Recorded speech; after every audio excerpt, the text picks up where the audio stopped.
Shalom Bapak Ibu Saudara yang dikasihi Tuhan.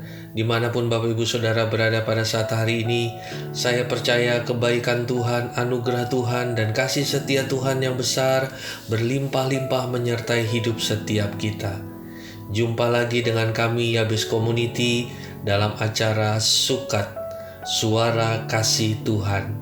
Firman Tuhan hari ini terambil dari 2 Samuel 23 ayat yang ke-20 sampai 22. Demikianlah firman Tuhan. Selanjutnya Benaya bin Yoyada, anak seorang yang gagah perkasa, yang besar jasanya, yang berasal dari Kabsel, ia menewaskan kedua pahlawan besar dari Moab. Juga pernah ia turun ke dalam lubang dan membunuh seekor singa pada suatu hari bersalju.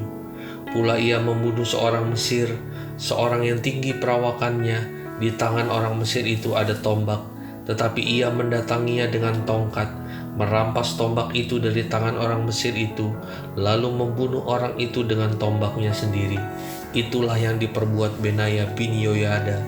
Ia mendapat nama di antara ke-30 pahlawan itu.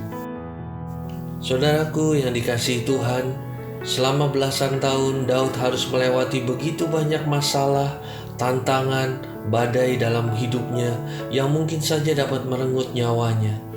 Namun Daud tidak pernah sendirian di masa-masa yang seperti itu.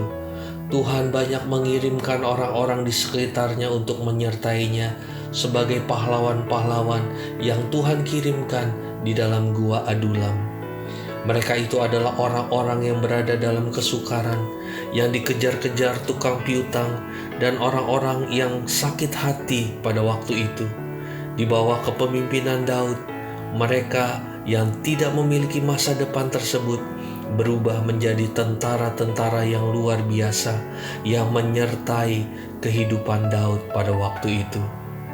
Dari sekian banyak tentara yang Tuhan kirimkan kepada Daud, ada seseorang yang bernama Benaya bin Yoyada yang menjadi pengawalnya. Benaya adalah seorang pahlawan yang gagah berani, yang rela mati di dalam mengemban tugas yang diberikan kepadanya. Benaya merintis karir dari pegawai Daud hingga menjadi komandan tentara Israel atau orang kedua di kerajaan Israel. Di dalam daftar nama pahlawan-pahlawan yang mengiring kehidupan Daud, terselip nama Benaya yang membunuh musuh-musuh Israel, bahkan singa di musim salju. Bahkan Benaya masuk ke dalam lubang singa dan membunuh sang raja hutan itu. Orang biasa akan ketakutan ketika bertemu dengan singa, tetapi untuk seorang Simson, Daud dan Benaya, Alkitab mencatat mereka berani membunuh singa. Pada umumnya berat singa itu sekitar 150 kg bagi yang betina dan 225 kg bagi yang jantan. Singa bisa berlari 55 km per jam.